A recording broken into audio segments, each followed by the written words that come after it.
আল্লাহ পাক বলেন, গোলাম, এই জমিন তোমার খেদমতের জন্য বানাইছি। হাওয়ার উপরে জমিনটা আছে, হেলে দুলে যদি যায় মরে যাবি, পড়ে যাবি। আমি আল্লাহ জমিনটার স্থির করে দিলাম। আলাম নাজআলিল আরদা মিহাদা ওয়াল জিবালা আওতাদা। এই জমিন আমি পাহাড় দিয়া স্থির করে রাখলাম।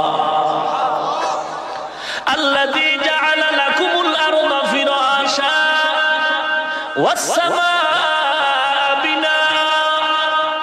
আমি আসমানটারে তোমার ছাদ বানায় দিলাম, ছাদ। মুফাসসিরিনে কেরাম লেখছেন, আসমান জমিন সব মিলে একটা ঘর। ঘরের মধ্যে যেমন ফ্লোর থাকে, এই দুনিয়া নামক ঘরের ফ্লোর হলো জমিন। ঘরের মধ্যে যেমন ছাদ থাকে, এই দুনিয়া নামক ঘরের ছাদ হলো আসমান। এরপরে ঘরের মধ্যে টেবিল, চেয়ার, গাছ, ফল, হান্ডি বাসন, খানার সব আঞ্জাম। আল্লাহ বলেন, এই দুনিয়া নামক ঘরের মধ্যে চলার জন্য রাস্তা লাগবে, দরজা লাগবে, পানি লাগবে, আগুন লাগবে। এই দুনিয়ার সব আমি ব্যবস্থা করে দিয়েছি। আল্লাযী জাআলা লাকুমুল আরদা ফিরাশা ওয়াস সামাআ বিনাআ।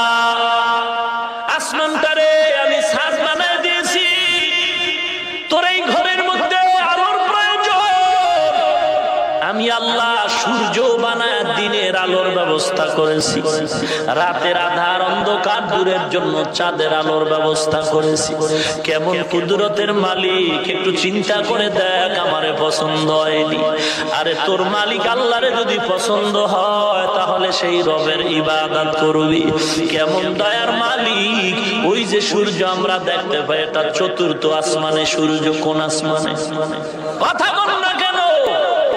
আল্লাহ পাক রব্বুল আলামিন বলেন, কেমন আসমান আমি বানাইলাম, বেগাইরে আমাদিন তারাউনাহা, এটার কোনো খুঁটি নাই।